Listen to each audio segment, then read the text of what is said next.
Well, good afternoon, everyone, and welcome to This Week at Little Hills once again. I am so glad to be with you as we continue our journey this week through the new City Catechism.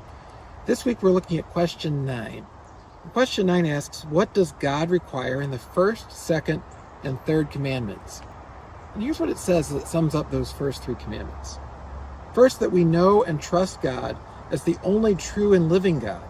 Second, that we avoid all idolatry and do not worship God improperly. Third, that we treat God's name with fear and reverence, honoring also his word and works. So striking to me as I think about how it sums that up, because it gets to the heart of so much of what we struggle with as people. As John Calvin said, and I cite all the time, but it's because it's so true, our hearts are idol factories. We're constantly creating idols, constantly creating reasons to trust things other than God and to fail to trust God. And God challenges us to do something different. He challenges us to treat his name properly because we understand how holy he is, to treat him properly, not to worship other things, and to place him as our ultimate trust.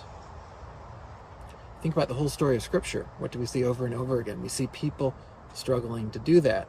We think about times that Jesus interacted with the Pharisees and criticized them. Matthew 23, for example. What do we see? We see that problem of how we create those idols. We create things that are more important than being faithful to God. We do that all the time. We do that in church. We do that by attaching value to certain styles of worship or music, whether it's super contemporary or super traditional, or what elements are in the service, or exactly how it's said or not said, who does it. But what are we reminded of? That what we're really supposed to be doing is focusing on God. We have that challenge as we come into the holiday season. We think about Thanksgiving and all the stress people have on getting the food ready and planning it out. But what's the name of the day? What's it supposed to be about? It's about giving thanks to God. And yet, where does that factor in? Usually somewhere below turkey and pumpkin pie and football and everything else.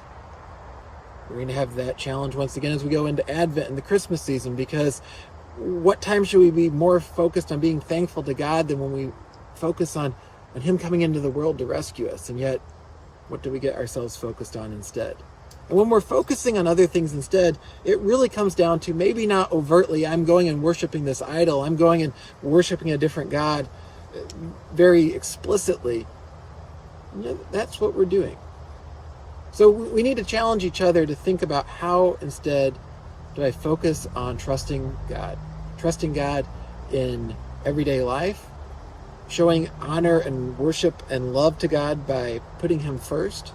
How do I do that today and every day? We're going to think more about that in Sunday School Express tomorrow night. It'll be right after service at 5:30 p.m. in person or online. We were only online last week. We're back to online and in person this week. So 5:30 for that, 15 minutes after service, we'll pick up with Sunday School Express. I hope to see you there. Hope you have a wonderful and blessed week. And I hope to see you there and throughout the rest of the week at our different events. Have a great day.